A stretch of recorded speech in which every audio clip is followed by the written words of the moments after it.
Hello friends, എല്ലാ കൂട്ടുകാർക്കും പുതിയൊരു റിവ്യൂയിലേക്ക് സ്വാഗതം. അപ്പോൾ നമ്മളെല്ലാവരും ഇന്നത്തെ പ്രൊമോയിൽ കണ്ട ഭാഗം നാളത്തെ എപ്പിസോഡിലാണ്ടോ കാണാൻ പോണത്.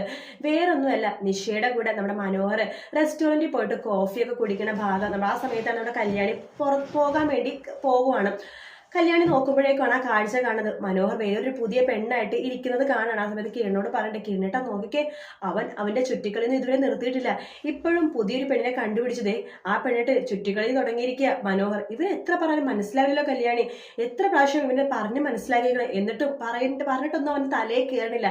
ഇത് വെച്ചുകൊണ്ടിരിക്കാൻ പറ്റില്ല കല്യാണി. ഇവന്റെ കള്ളത്തരങ്ങളൊക്കെ സരിയും അറിഞ്ഞാലും കുഴപ്പമില്ല.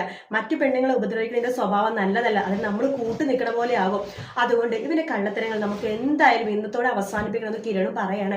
അങ്ങനെ മനോഹരന്റെ കൂടുതലുള്ള പെണ്ണിനെ നോക്കുമ്പോഴാണ് നമ്മുടെ സത്യം കല്യാണി മനസ്സിലാക്കുന്നത്. വേറൊന്നുമല്ല, അത് നിഷയാണ്, അതായത് മേഘ്നയുടെ അനിയത്തിയാണെന്ന് നമ്മുടെ കല്യാണി മനസ്സിലാക്കുകയാണ്. കിരണോട് പറയുന്നുണ്ട്, കിരണിട്ട ആ പെൺകുട്ടിനെ നമ്മള് എവിടെയോ കണ്ട പോലില്ല, അത് മേഘ്നയുടെ അനിയത്തിയാണോ ചോദിക്കുമ്പോ, ആ ശരിയാണല്ലോ കല്യാണി, അത് മേഘ്നയുടെ അനിയത്തി തന്നെയാണ്. അപ്പോൾ മനോഹരനാണോ അവരെ കല്യാണം കഴിച്ചിരിക്കുന്നത്? അപ്പൊ അങ്ങനെയാണെങ്കിൽ രാഹുൽ എല്ലാം അറിഞ്ഞിട്ടായിരിക്കണം മനോഹരായിട്ടുള്ള കല്യാണം നടന്നിട്ടുണ്ടാവുക എന്നൊക്കെ കിരണും മനസ്സിലാക്കാണ്.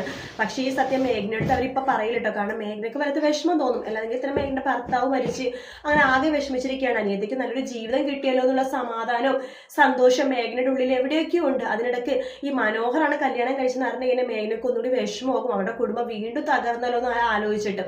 അപ്പൊ അതുകൊണ്ട് ഈ സത്യം എന്തായാലും കല്യാണിയും കിരണും മേഘ്നടുത്ത് പറയാനൊന്നും പോണില്ല. പക്ഷെ മനോഹരനെ ഇനി എന്തായാലും കല്യാണിയും കിരണും വെറുതെ വെക്കുമെന്ന് തോന്നുന്നില്ല. മനോഹരനെ വലിച്ചു കീറും കല്യാണി. കാരണം വെച്ചാൽ ഇതിന് മുമ്പ് അവസാനത്തെ താക്കീതാ കൊടുത്തതിന് ഒരു പെണ്ണിന്റെ പുറകിൽ നടക്കരുത്, ഒരു പെണ്ണിന്റെ ജീവിതം വേസ്റ്റ് ചെയ്യരുത്. അപ്പൊ അതുകൊണ്ട് തന്നെ നിഷ എന്തായാലും മനോഹരന്റെ കള്ളത്തരങ്ങളൊക്കെ സരിവ് അറിയുന്നതിന് മുമ്പ് തന്നെ അറിയുമെന്ന് എന്തായാലും ഉറപ്പാണ്. എന്തായാലും നല്ല അടിപൊളി ഭാഗങ്ങളാണ് ഇനി വരാൻ പോകുന്നത്. വീഡിയോ ഇഷ്ടപ്പെട്ടെങ്കിൽ ലൈക്ക് ചെയ്യുക, സബ്സ്ക്രൈബ് ചെയ്യുക, കമന്റ് ചെയ്യുക. മറ്റൊരു വീഡിയോ വീണ്ടും കാണാം. Take care, bye bye.